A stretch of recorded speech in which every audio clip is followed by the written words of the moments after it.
विशेषकर पंचमी विभक्ति है और पंचमी विभक्ति यानी कि हम अपादान को पढ़ेंगे। तो ध्रुवम अपाये अपादानम, ये अपादान की परिभाषा है। ध्रुवम निश्चित रूप से जहाँ अपाय हो, अलगाव हो, वह अपादान कहलाता है। जिस स्थान से अलगाव होता है वह स्थान अपादान संज्ञक होता है। तो देखिए, वृक्ष से फूल गिरे, पहले वृक्ष पे थे फूल, उसके बाद में नीचे आए, तो वृक्ष से अलगाव हुआ। अलगाव कहाँ से हुआ? वृक्ष से। अतः वृक्ष क्या हो गया? हमारा अपादान हो गया।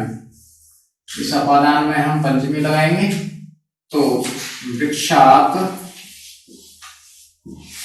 अब वृक्षात जो इसमें लगेगा वही उसके विशेषण में लगेगा, यानी सर्वनाम में लगेगा। तो सर्वनाम के लिए क्या लगाए हम? तस्मात्। तस्मात् वृक्षात् पुष्पाणि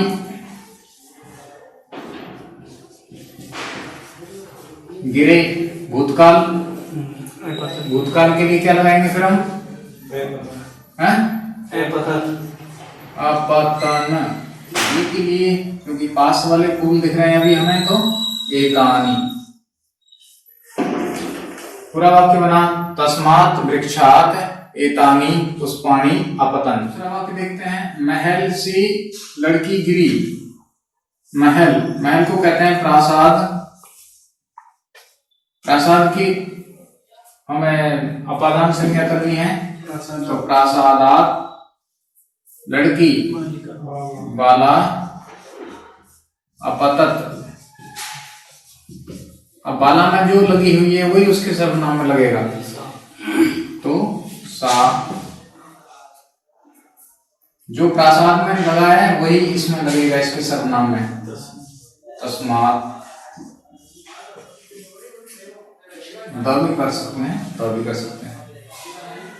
इस घोड़े से वैसा नापति गिरा। घोड़े से, तो घोड़े को हम कहते हैं अश्व। अश्व में हम पंचमी लगाएंगे, अश्वात् सेनापति।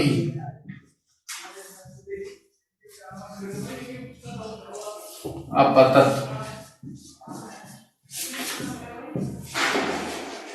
सेनापति में जो लग रही होगी इसके सर्वनाम में लगाएं, क्या बनेगी? सह। ये सर्वनाम अश्व का है, तो अश्व में किम का पंचमी एकवचन लगाएंगे, तो कस्मात्। अगर किम जैसे हमने देखा तो हमें यहाँ लगता है कि प्रश्नवाचक चिन्ह होगा।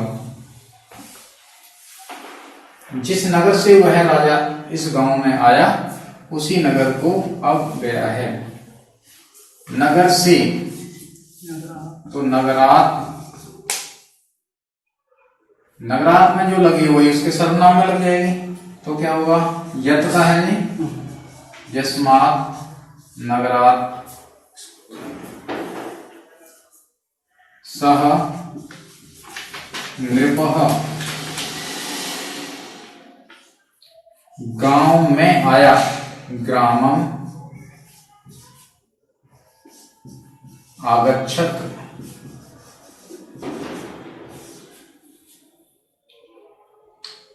एतम।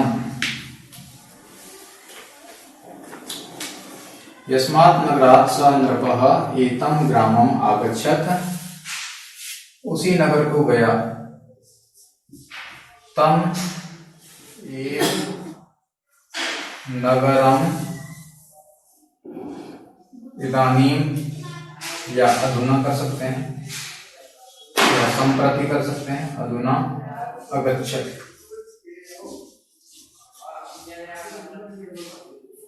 ठीक है। उस पाठशाला से वह लड़की यहाँ आई। पाठशाला से, तो पाठशालाया शब्द कैसा है? आकारांत, स्त्रीलिंग का है, तो लता की तरह चल जाएगा। लता का कौन सी विभक्ति लगाएं? पंचमी। पाठशालाया, तो जो इसमें लगा है वो इसमें लगेगा, क्या बनेगा? तस्याः। पाठशालाया सा लड़की, सा बाला अत्र गच्छत। ठीक है, यहाँ हमने संधि कर दी है, यहाँ भी कर सकते हैं बालात्र ना, तो इसमें क्या हो जाएगी, अकह सवर्णी दीर्घ, और अ मिलकर के दीर्घ आ हो जाएगा। और ये हमारे इच्छा के अनुसार है, कर भी सकते हैं नहीं कर भी सकते हैं, लेकिन ज्यादातर केस में ये करना चाहिए कि जब संधि बोल रही हो तो संधि को करना चाहिए। कुछ गुरु से शिष्य कहता है, तो उपाध्याय से शिष्य पढ़ता है ना, जैसे एक हमारे नियम में आया था, नियम पूर्वक जहाँ विद्या आख्यात उपयोगी, नियम पूर्वक जहाँ पढ़ाई जाती है तो शिष्य पढ़ता है, शिष्य पठति। अगर ये न करते हैं तो अधीते भी चलता है, शिष्य अधीते। कौन सा शिष्य जो इसमें लग रही है वो इसमें सर्वनाम लग जाएगी, सह शिष्य पठति। किससे पढ़ता है, गुरु। जो इसमें लग रही है पंचमी एक वचन, कोई हम इसमें लगाएंगे तस्मात् गुरु सह शिष्य पठति अधीते। उसने गुरु से पढ़ा। अब यहाँ पे ऐसे बना सकते हैं, सह गुरु अपठत, तो यही करें, सह गुरु अपठत। यह लड़की चोर से डरती है, ऐसा बाला। ऐसा की जगह हम यम भी कर सकते हैं, यम ऐसा बाला। डरने का कारण कौन है, चोर। तो सूत्र क्या था इसका, भीत्रार्थानाम भय हेतु। भी और त्रा अर्थ वाली, भी यानी डरना और त्रा यानी रक्षा, इन अर्थों वाली धातु होती है, तो ये डरने की धातु। तो डरने का जो भय का हेतु है वो हमारा चोर है, तो चोर में पंचमी कर देंगे, चोरा विवेक। वह ब्राह्मण इस कन्या को, सह, सह के बाद में आगे असौ भी आएगा, असौ माने वह है ना, सह। और अयम भी कर सकते हैं हम, अयम माने ये होगा, असौ को ही देख लें, सह और असौ। ब्राह्मण कर सकते हैं या विप्र। कन्या को, कन्या क्यों, कौन सी कन्या को, इस कन्या, एताम कन्या। राक्षस से, तो जिससे बचा रहे हैं पंचमी लगा देंगे, राक्षसात, तो फिर तस्मात् त्रायते। अभी त्रायते किसके आधार पर लग रही है, इसके आधार पर। प्रजा से राजा के लिए धन लाओ। प्रजा से कहाँ विभक्ति आएगी, प्रजाया। ठीक है, प्रजा नित्य बहुवचन होती है और हम इसको करेंगे प्रजाभ्य। क्यों, क्योंकि प्रजा कोई एक आदमी नहीं है, वह बहुवचन में है, नित्य बहुवचन। तो प्रजाभ्य राजा नृपाय धनम आनाय, क्या क्या है, ऑर्डर है। नियम आया था अतिरिक्त भिन्न इतर, इन शब्दों के योग में पंचमी विभक्ति आती है। ये शब्द जहां भी प्रयुक्त होंगे उससे पहले हमें कौन से लगाना है, पंचमी। तो अतिरिक्त को हम लगा लेते हैं, अतिरिक्त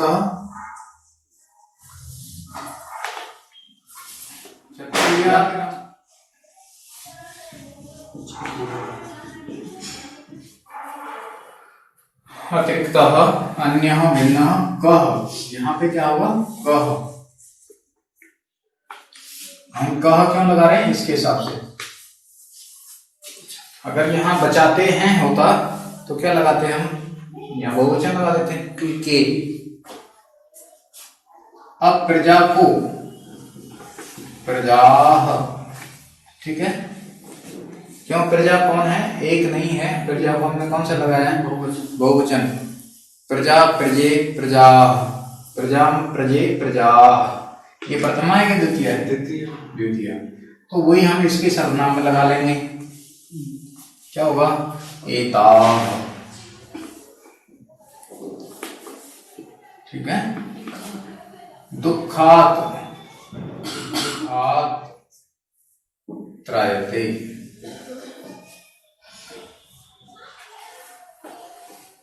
धर्म के बिना सुख नहीं है। धर्मम बिना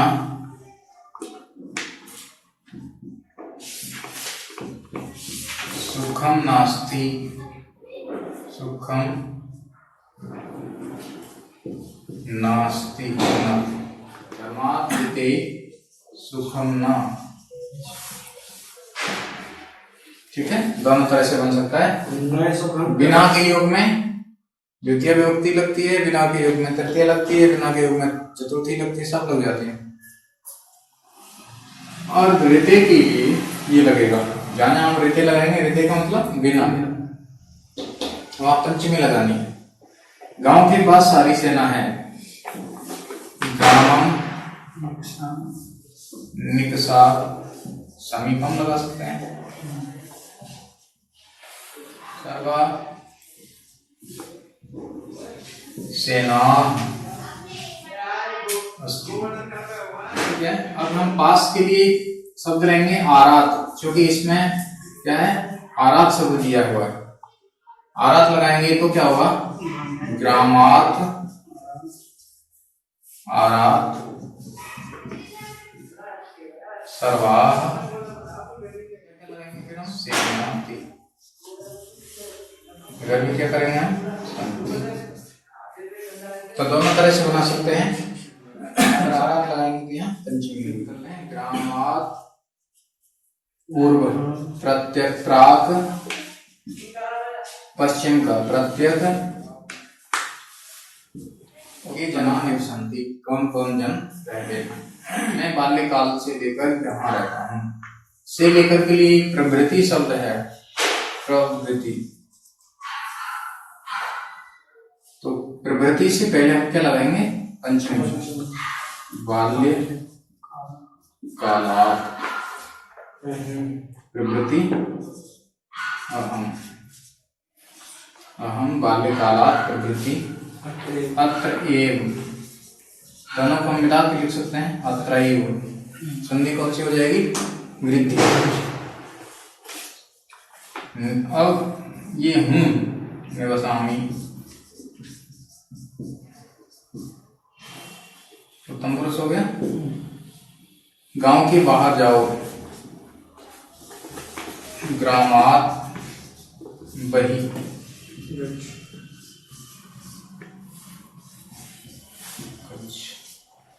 अब इदानीं समय।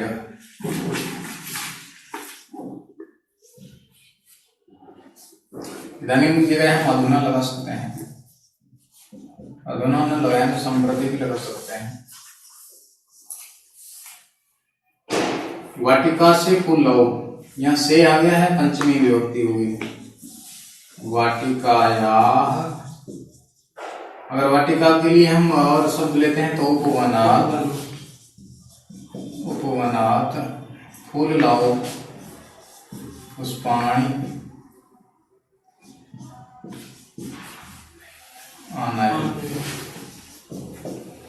पुष्पाणि आनय को हम मिला के लिखें तो क्या हो जाएगा? पुष्पाण्यानय। संधि कौन सी है? वहां संधि, यहाँ कोई अच्छी यण संधि के उदाहरणों में इसको जाके लिख दो। ठीक है, पुष्पाण्यानय। पेड़ से फल गिरे। वृक्षात् फलानि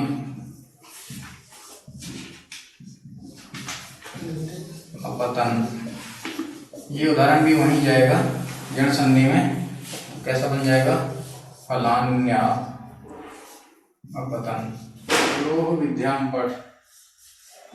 गुरोः, कौन से गुरु? तस्मात् विद्याम पठ। कुछ उदाहरण वाक्य इसमें पूछे हैं, संधि करो, आपने किया होगा और मिलान कर लें। का प्लस इदानीम, केदानीम बना, ऐसेच्छति, नेच्छति, नेदम, यह सब में आद गुण और अदेन गुण दोनों लगे हुए हैं। आप जहाँ नियम लिखे हुए हैं उनकी सहायता ले सकते हैं, और अगर वहाँ भी कोई दिक्कत हो तो इनको देख सकते हैं। इधर संधि विच्छेद है, संधि विच्छेद करके हमने बताया है। आप चाहें तो इसका स्क्रीनशॉट ले लीजिए और स्क्रीनशॉट ले करके बाद में आप इनको मिलान कर सकते हैं। तो मिलते हैं अगले अध्याय में, अभ्यास 13।